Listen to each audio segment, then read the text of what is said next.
Habit versus addiction. Here are some clues to help you see the line between a soft addiction and a productive activity more clearly. Zoning out. One way of identifying a soft addiction is to ask if you zone out while you are doing it. When a person is zoned out, they aren't completely engaged. We might be in another world or have a "no one is home" expression plastered on our face.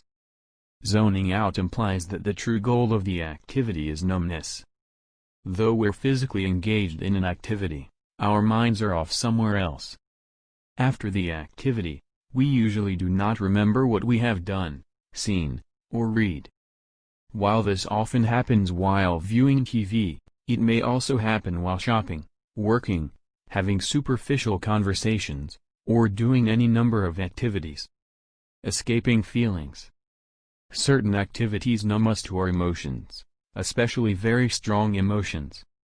We escape feelings by becoming numb, enhancing specific feelings we like to the rejection of others, or even indulging in your favorite unpleasant feeling to escape other unpleasant feelings. A good number of us are uncomfortable with our deepest feelings, whether positive or negative. We do not understand how to deal productively with our sadness or anger, or, in some instances, even our joy, so we find an activity or mood that facilitates an emotion-muting state, leaving us with subdued sadness, low-level anger, or other unresolved emotions. Compulsiveness. Does an irresistible urge drive you to indulge a particular activity or emotion? Do you often feel compelled to do, have, or buy something, even though you understand that it's not necessary? Do you feel helpless or powerless against these feelings? You may have a difficult time attempting to stop or diminish the amount of time spent on a given activity. Despite the fact that you receive temporary pleasure, you often don't feel good after engaging in it. You continue following the habit, all the while saying to yourself, "I'll never do this again."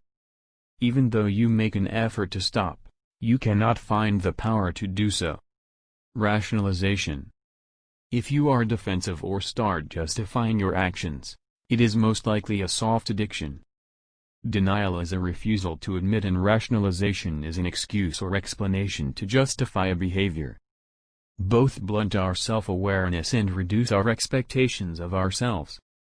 To make our actions acceptable, we overlook, cover up, or gloss over the true reason or cost. We either convince ourselves that the habit is not a problem, or we make excuses why it is an acceptable or a necessary way to spend our time. "What's so terrible about a few cups of coffee?" is a typical rationalization.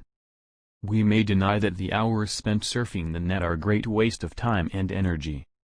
The inclination to justify a behavior implies that you have a soft addiction. Stinking thinking. Related to denial and rationalization, stinking thinking is distorted thinking based on incorrect beliefs. Generalizing, magnifying, minimizing, justifying, blaming, and emotional reasoning are some examples. Stinking thinking generates the silly logic of soft addictions.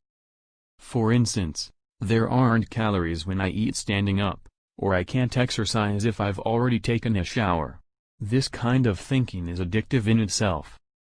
The tainted thoughts encourage indulgence in a soft addiction in the first place and later make it easy for us to justify the indulgence. Covering the behavior.